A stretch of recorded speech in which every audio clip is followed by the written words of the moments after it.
For we have a choice in this country. We can accept a politics that breeds division and conflict and cynicism. We can tackle race only as spectacle, as we did in the O.J. trial, or in the wake of tragedy, as we did in the aftermath of Katrina, or as fodder for the nightly news.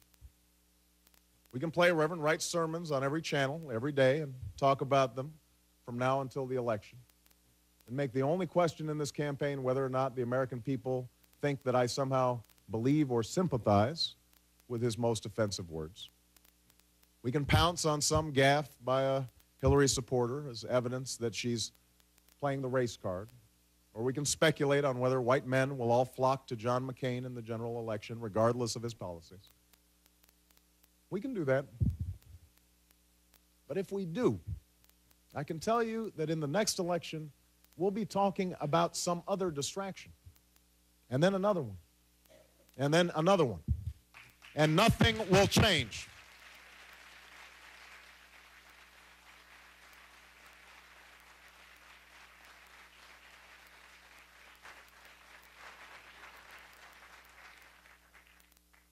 That is one option.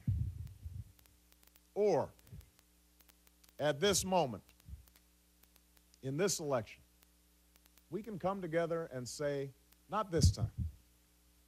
This time we want to talk about the crumbling schools that are stealing the future of black children and white children and Asian children and Hispanic children and Native American children. This time we want to reject the cynicism that tells us that these kids can't learn, that those kids who don't look like us are somebody else's problem. The children of America are not those kids, they are our kids, and we will not let them fall behind in the 21st century economy. Not this time. This time we want to talk about how the lines in the emergency room are filled with whites and blacks and Hispanics who do not have health care, who don't have the power on their own to overcome the special interests in Washington, but who can take them on if we do it together.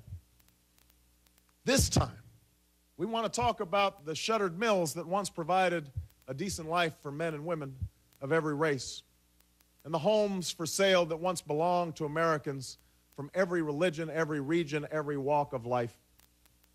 This time, we want to talk about the fact that the real problem is not that someone who doesn't look like you might take your job, it's that the corporation you work for will ship it overseas for nothing more than a profit. This time,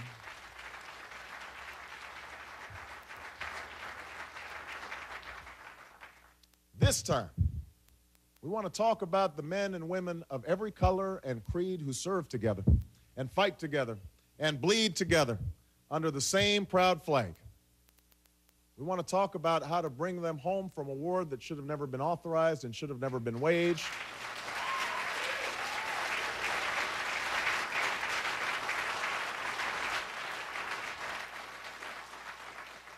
And we want to talk about how we'll show our patriotism by caring for them and their families and giving them the benefits that they have earned.